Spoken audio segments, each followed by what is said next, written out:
Yan mga idol, the moment of truth. Napalitan na natin yung yung mga nabaling rocker arm saka yung mga cap. Buo na naman siya ulit. Yan, na-timing na natin yan.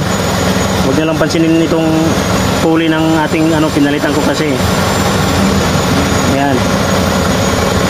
Timing yan lahat. Ayan, papandar lang natin. Ito yung bagong bili na ayaw umandar, biglang namatay dahil doon sa mga naputol na rocker arm. Ngayon pandarin natin ulit. Ito lang pinalitan ko, hindi ko muna inano yung mga kuha niya, pinalitan lang ko lang yung mga bali. Okay, start.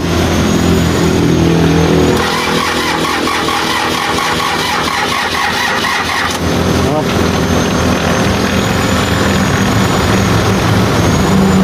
Pang ayaw umandar ah.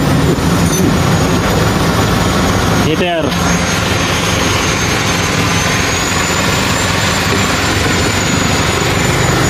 Lagyan kong gas.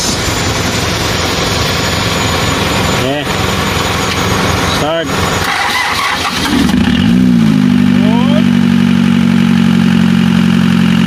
Mandar na.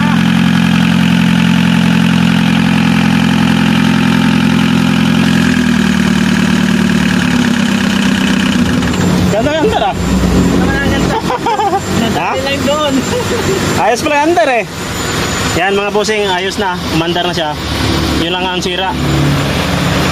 Naputo lang yung mga rocker arm at saka yung cap. Siguro dahil dun sa timing nila dati, kasi bago tong belt oh. Bago yung timing belt. Magkamali yung pag-timing nila kaya naputol. Pinalitan kasi ng sealer to ng timing belt daw. Yan. Okay, umandar na ulit. Yung one click. Yun oh.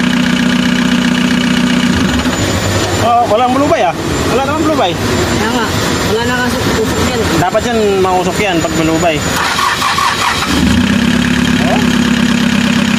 Okay naman yung ayos. Nagpapump din siya, no? Ang masabi mo? Good job! Good job! Yan, kompletuhin na namin ito. Ikabit namin yung mga cover at yan. Ayos na. Ay, buti na umandar na yung biniling L3.